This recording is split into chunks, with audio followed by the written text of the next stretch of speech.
Hello, this is Professor BRB. Today we are going to learn how to create a duotone in Adobe Photoshop. There are various reasons why you might want to create a duotone. As in this example, you might just want to add a very cool color effect to an existing photo. You might also have a photo that exists only in black and white, like this historic photo, and you might wish to add kind of a cool sepia effect to it, and that's very nice. Or you might be preparing a publication for print in a two-color mode, which means that it will be printed with black and one color, which is a significant cost savings over a four-color print job. Let's get started. If you are starting with a color photograph, you must first convert it to grayscale. And if we look at our image mode, you will see here that Duotone is grayed out, and that's because this is in RGB color. And if we look down here at our channels, we will see we have a red, a green, and a blue channel.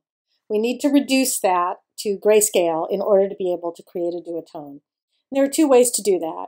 You can go to Image Adjustment, Black and White, and here you have some control over the way that the image converts. I'm just going to cancel and accept the auto conversions. And then you go to Image Mode and choose Grayscale. And you notice it's going to advise you to look at black and white first. That's fine. Just go ahead and discard. By the way, it's a good idea to save a copy of your original color photo, because once this is converted to grayscale, you will not have any further access to the color, and that will all be lost. The next thing that you do is you go to Image Mode, and notice now that Duotone is enabled. So we choose Duotone. And in Duotone options, notice we are starting out with a monotone, which means we only have one channel for ink. And you can see that down in our channels path. It says monotone. We can change this to a duotone, and we get another ink color here that we can work with. Click on that, and now you can choose your color. Now there are various ways that you can do this, but if you're going to work for print, you want to work with an existing color library. So you'll click here on Color Libraries, and we are going to choose the Pantone Solid Uncoated library.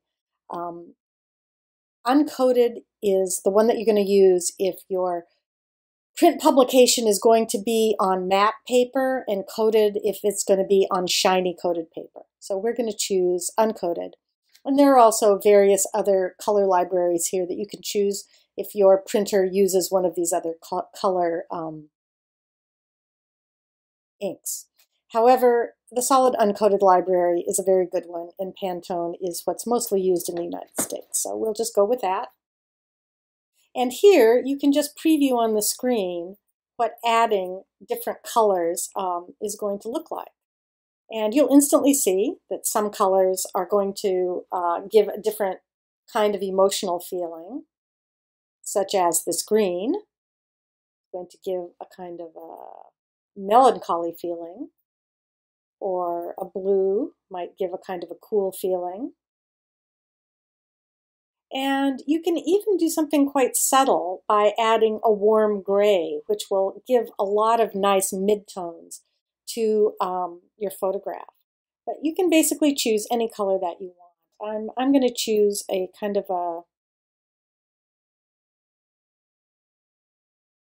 a warm brown here, which I think adds a lovely color to this. So let's go click OK. And you can control through the Curves panel by clicking on the Curves box.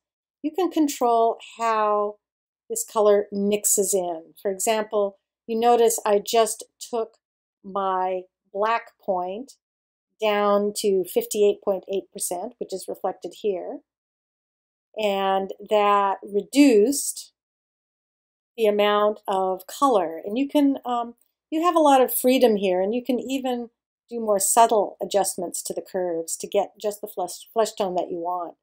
And it's quite nice that you can preview on the screen here. Go ahead and click OK, and then click OK again. And now we need to consider where we're going to be using this image to know what format to save it in. If we are going to save it to be used in a two-color printed publication, then we want to save it as a Photoshop file, which will preserve the Duotone channel down here. And that's a very easy. Just note that you've got it in Photoshop format. If you are using an older version of page layout software, such as an early version of Quark Express, you'll have to go to Photoshop EPS. But for contemporary publishing software, such as Adobe InDesign, Photoshop format works just great. Go ahead and save that. If you want to use it for a CMYK print document, then you're going to want to create a new version. And I'm going to do a save as here. And I'm just going to change this so I'll know which one it is to CMYK, which is for 4-color printing. And then you can just go to image mode and change it to CMYK color. And you can choose whatever color profile you want. This is fine. And note now that in my channels, I have CMYK channels, that this has been actually converted to a CMYK document. So in a sense, it's kind of a fake Duotone at this point. And I can remain as a Photoshop file.